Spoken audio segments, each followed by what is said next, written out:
আসসালামু আলাইকুম। সবাই কেমন আছেন আমার প্রিয় আপু এবং ভাইয়ারা? আশা করছি আল্লাহর রহমতে সবাই ভীষণ ভালো আছেন। আজকের পর্বে তৈরি করে দেখাচ্ছি তরমুজের মিল্কশেক। এই গরমে কিন্তু এরকম এক গ্লাস মিল্কশেক খেলে মন প্রাণ কলিজা সব ঠান্ডা হয়ে যাবে। আর বাচ্চারা কিন্তু এটা ভীষণ পছন্দ করবে। আশা করছি আপনাদের কাছেও পছন্দ হবে। খুব সহজে এটা বানিয়ে দেখানোর চেষ্টা করছি। এই গরমে এক গ্লাস তরমুজের জুস বা এরকম করে মিল্কশেক বানিয়ে কিন্তু বাচ্চাদের পরিবেশন করতে পারেন। যেহেতু প্রচুর গরম পড়েছে, ভালো লাগবে। তো চলুন শুরু করি। সর্বপ্রথমে তরমুজ কেটে নিচ্ছি। আর তরমুজের যে বীজটা রয়েছে এটা কিন্তু পুরোপুরি পরিষ্কার করে নিতে হবে। এই মিল্কশেকে কিন্তু তরমুজের বিচিটা দেয়া যাবে না। এর জন্য তরমুজ কেটে বীজটাকে আগে ফেলে নিতে হবে। আর কিছু তরমুজ আমি ছোট ছোট করে কিউব করে কেটে নিচ্ছি। এটা পরিবেশনের জন্য কাটবো। আর কিছু ফালি ফালি করে নিচ্ছি। তরমুজটা কিন্তু লালও ছিল, মিষ্টিও ছিল। হয়তো আমার ক্যামেরা লাইটের কারণে একটু কালারটা অন্যরকম দেখাচ্ছে। এই তো আমি এগুলোকে কেটে নিচ্ছি এভাবে।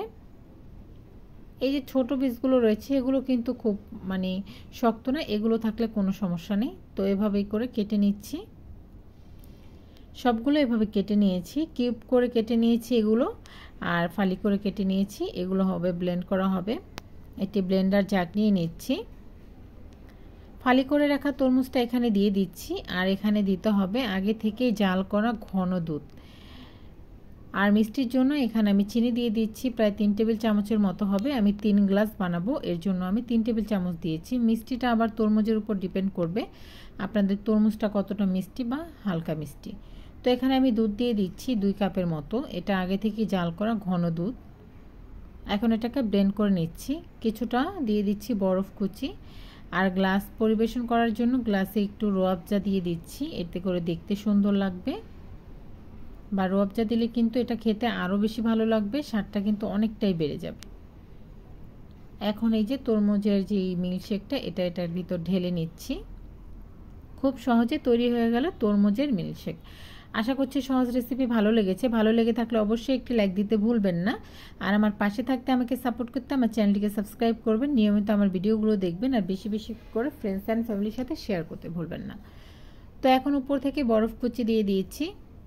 আর দিয়ে দিচ্ছি সেই যে কিউব করে কেটে রাখা যে তরমুজ রয়েছিল সেটা। এতে করে খেতে কিন্তু আরও বেশি ভালো লাগে। যখন এরকম ফালি কিউব করে কেটে রাখা তরমুজগুলো মুখে পড়বে আরও বেশি ভালো লাগবে। এখন সাজিয়ে দিচ্ছি পুদিনা পাতা দিয়ে। এটা দেখার সৌন্দর্যের জন্য দিয়েছি, আপনারা চাইলে স্কিপ করতে পারেন। আমার বাচ্চারা তো এটা খুবই পছন্দ করেছে। তো আপনারা বাড়িতে তৈরি করে দেখতে পারেন আপনাদের বাচ্চারা এটা কতটা পছন্দ করে। আর আমাকে কমেন্টে লিখে জানাতে পারেন যে এটা তৈরি করে আপনারা কতটা উপকৃত। আল্লাহ হাফেজ।